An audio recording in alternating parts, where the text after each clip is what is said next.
भरत जी नाम के एक संत हुए हैं। वो जंगल में तपस्या कर रहे थे कि एक दिन वो नहाने के लिए गंडकी नदी पर गए।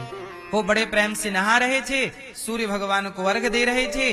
तभी नदी का पानी पीने के लिए एक मृगी आई। कौन आया?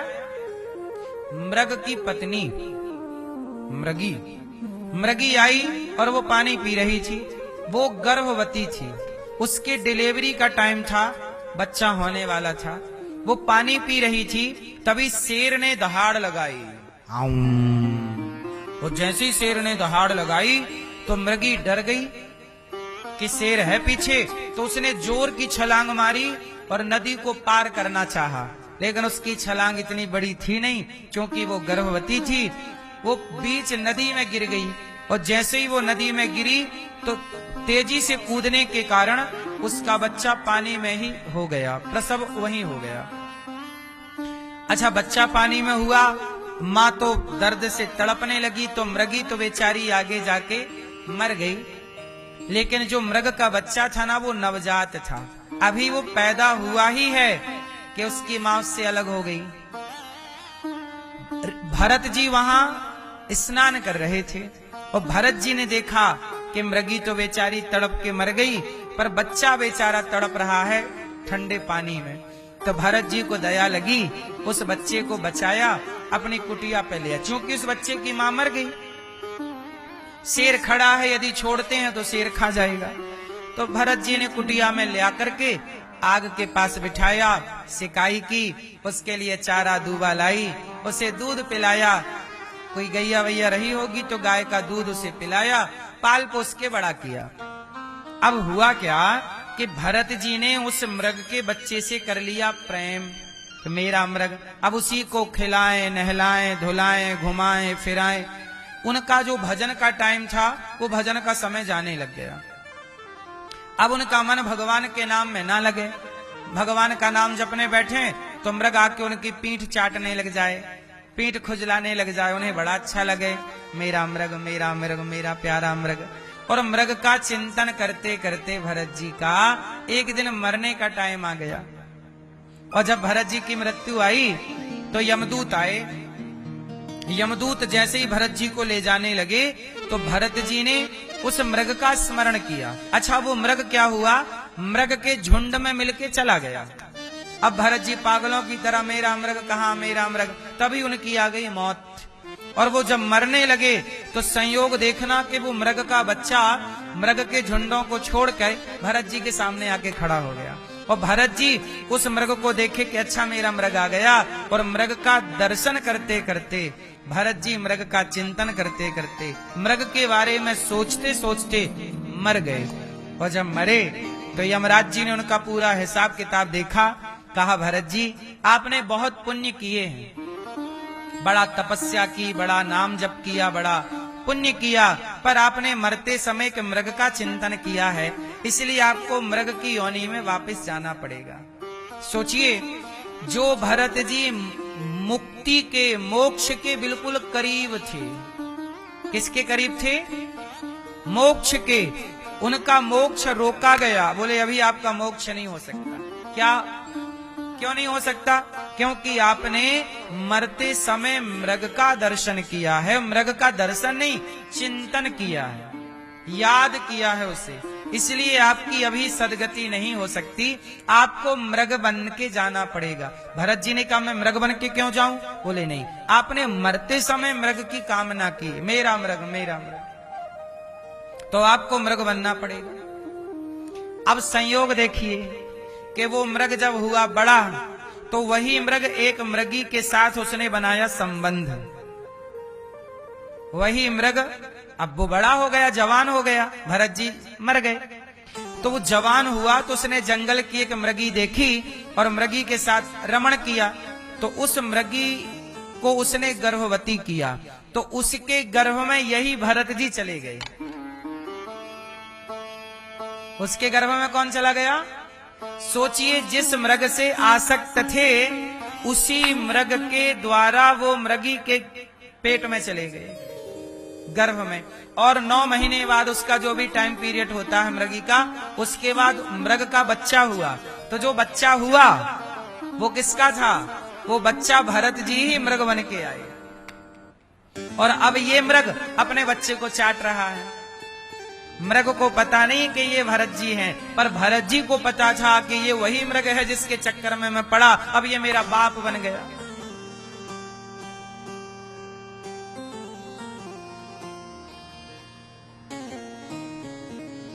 अब क्या करें? भरत जी ने मृग का शरीर पाल, सोचिए मुक्ति के मोक्ष के करीब जाकर भरत जी ने शरीर किसका पा लिया? मृग का। इसलिए कहते हैं आप लोगों को कि मरते समय अपने मन को साधो, कंट्रोल करो, सब जगह मन ना लगा के रखना।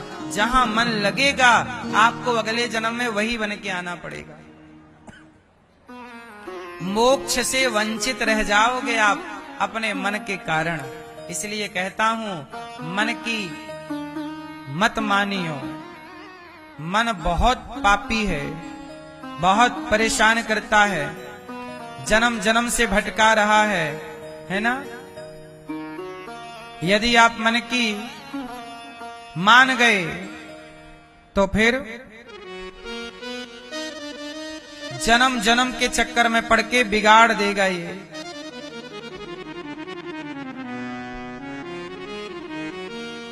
बात सही है। अंते यामति सागति कहते हैं, जिसकी मति आखिरी में जहां लग जाती है मन, उसकी गति वैसी। तो मरते समय कहीं मन ना हो, कहीं ध्यान ना हो, केवल भगवान का चिंतन। अच्छा, दुनिया में मन लगा के मरोगे ना, दुनिया वालों को कोई फर्क नहीं पड़ता। जैसे आप मरते समय याद करो बेटा बेटा, बेटे को क्या फर्क पड़ना है? बेटा तो तुम्हें भूल ही जाएगा। संसार तुम्हें कोई ज्यादा याद थोड़ी रखता है। आप कहती हो मेरा पोता, मेरा पोता, मेरी बेटी, मेरा परिवार, किसी को कोई फर्क। अच्छा ये बताओ, आप जब मरोगे किसी का कुछ बिगड़ेगा? किसी का कोई फर्क पड़ेगा? किसी को कोई फर्क नहीं पड़ता। आपके दादा परदादा सब मर गए, बताओ आपको क्या फर्क पड़ा? आप मर जाओगे, आपके बच्चों को क्या फर्क पड़ेगा? ये प्रकृति है, मरना है। इसलिए जब आपका मृत्यु का टाइम आए तो क्या करना चाहिए? आप लोग ना बहुत गलती करते हो। जैसे कोई मरने लग जाता है ना, आप लोग रोने लग जाते हो, चालू हो जाते हो। अभी रो मत, रोना नहीं चाहिए। क्या करें? कीर्तन करो, श्री कृष्ण गोविंद हरे मुरारी, हे नाथ नारायण वासुदेव। मरने वाले के कान में भगवान का नाम जाना चाहिए। मरने वाले का ध्यान, यदि वो अपना ध्यान ना लगाए भगवान में, तो आप परिवार के लोगों की जिम्मेदारी है, उसके सामने भगवान का चित्र रख दो और तुलसी की माला दे दो। तुम बैठ के कीर्तन करो, सीताराम सीताराम राधे कृष्ण, और उससे कहो कि भगवान में मन लगाओ। कोई सांसारिक बातें ना करो वहां बैठ के, जहां कोई मर रहा है। कोई आए तो शांति से बैठो, कीर्तन करो। सब लोग कीर्तन, श्री कृष्ण गोविंद हरे मुरारी, कीर्तन। उसके कान में भगवान कृष्ण का नाम पड़ेगा, और भगवान का नाम सुनते सुनते प्राण जाएंगे, उसकी परम गति होगी, सदगति होगी। और यदि आप लोग रोएंगे तो आपको रोता हुआ देखेगा, तुम्हारी तरफ मन लगाएगा, मेरी बेटी रो रही है, मेरा बेटा रो रहा है, और तुम्हारा चिंतन करते करते मर गया, तो उसकी पूरी जिंदगी बर्बाद हो जाए। अगला जन्म फिर लेगा, 84 के चक्कर में फिर गड्ढे में गिरेगा। इसलिए मरते समय आपकी जिम्मेदारी है कि आप बिल्कुल सावधान रहें। सही है कि गलत है? दुनिया वालों का क्या है? लोग, अच्छा जैसे कोई मरने लगता है ना, तो दुनिया का दस्तूर क्या है? लोग आते हैं, हाथ पकड़ते, हिलाते, भैया हमें पहचानो, हमें। कोई सिर हिला रहा, हमें पहचानो, कोई कंधा हिला रहा, हमें पहचानो। मुर्दे के पास बैठ बैठ के लोगों से, मरने वाले के पास बैठ बैठ के लोगों से परेशान करते हैं, हमें पहचानो, हमें। तुम्हें पहचान के क्या पाएंगे? इसलिए अब ईश्वर को पहचानने का सही वक्त है। इसलिए शांति से मरने दो मरने वाले को, आप उसका सहयोग करो कीर्तन करके। रो के क्या पाओगे? आप लोग रोते हैं, बाद में पहले मर तो जाने दो उसको, फिर रो लेना। अभी मरा नहीं के पौंगा चालू, अभी मरा नहीं है, कीर्तन करो। उसकी सदगति का, उसके मुंह पे तुलसी का दल डालो, तुलसी का पत्ता, गंगा जल डालो। गीता के श्लोक, यदि कोई आचार्य पंडित जी हो, बोले पंडित जी थोड़ा गीता के श्लोक सुनाओ, गीता सुनवाओ उसे, भगवान का नाम सुनवाओ। कुछ ना आवे, श्री कृष्ण गोविंद हरे मुरारी तो आता है, ये कीर्तन करो। श्रीमन्नारायण श्रीमन्नारायण तो आता है ना, अजामिल के मुख से धोखे से निकल गया नारायण। अजामिल के मुंह से क्या निकल गया? बोलो। धोखे से, जान के नहीं बोला। उसके बेटे का नाम नारायण था, बेटे को बुलाया बेटा नारायण, और तभी प्राण निकल गए। बेटे ने नहीं सुना, परमात्मा ने सुन लिया। मरने वाले के मुख से यदि धोखे से भी आपके कारण भगवान का नाम निकल आएगा, इससे बड़ा कोई पुण्य नहीं हो सकता कि आपके कारण उसकी सदगति हो गई। यदि उसने, अब जैसे आप लोग जाके रोने लग जाते हो, क्या पाओगे रोके? रिश्तेदार आते हैं, रिश्तेदारों का भी गजब काम है। कुछ लोग रेलवे स्टेशन से चालू हो जाते हैं, कुछ बस स्टैंड से, और कुछ द्वार पे आके जाके गिर जाते हैं मरने वाले की छाती पे। भले जिंदा हो तो इनके गिरने से मर जाए।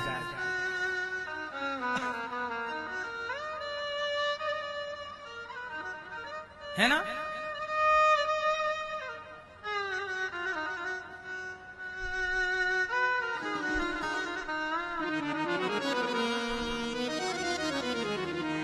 इसलिए मेरी मां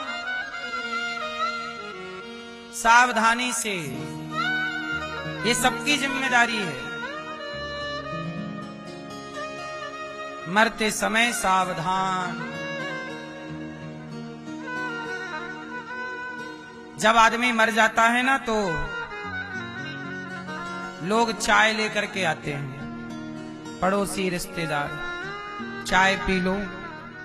फिर आप लोग रोते रोते फिर अरे ठंडी हो रही है चाय, फिर आप थोड़ा रोना धोना कम करते हैं, अदरक वाली चाय पीते हैं, और पी के फिर रोने लग जाते हैं। ये बात सही है कि गलत है? बोलो हाँ। दुनिया का कुछ ना बिगड़ेगा, दुनिया तो तब भी चाय पिएगी जब तुम मरे पड़े रहोगे। बिगड़ा किसका? रोने वालों का बिगड़ा कि मरने वाले का? इसलिए बनेगा तो तुम्हारा, बिगड़ेगा तो तुम्हारा। दुनिया तो चाय पी पी के रोएगी। इसलिए तुम कहते थे ना हमारे बाद क्या होगा, देखो तुम्हारे बाद मस्त चाय चल रही है। इसलिए इस धोखे में ना रहो कि तुम्हारे बाद क्या होगा। तुम नहीं थे तो भी यहाँ सब चल रहा था, तुम हो तो भी धरती पे सब चल रहा है, तुम नहीं रहोगे तो भी ये धरती अपने हिसाब से चलती रहेगी। तुम जैसे करोड़ों आए और करोड़ों दफन हो गए।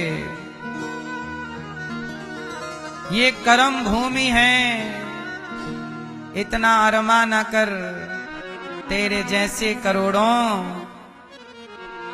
दफन हो गए। हाँ, ये संसार है, इसे अपना मान के परेशान ना हो जाइएगा। यहाँ कितने आए कितने चले गए, किसी का किसी के बिना कोई काम ना रुका।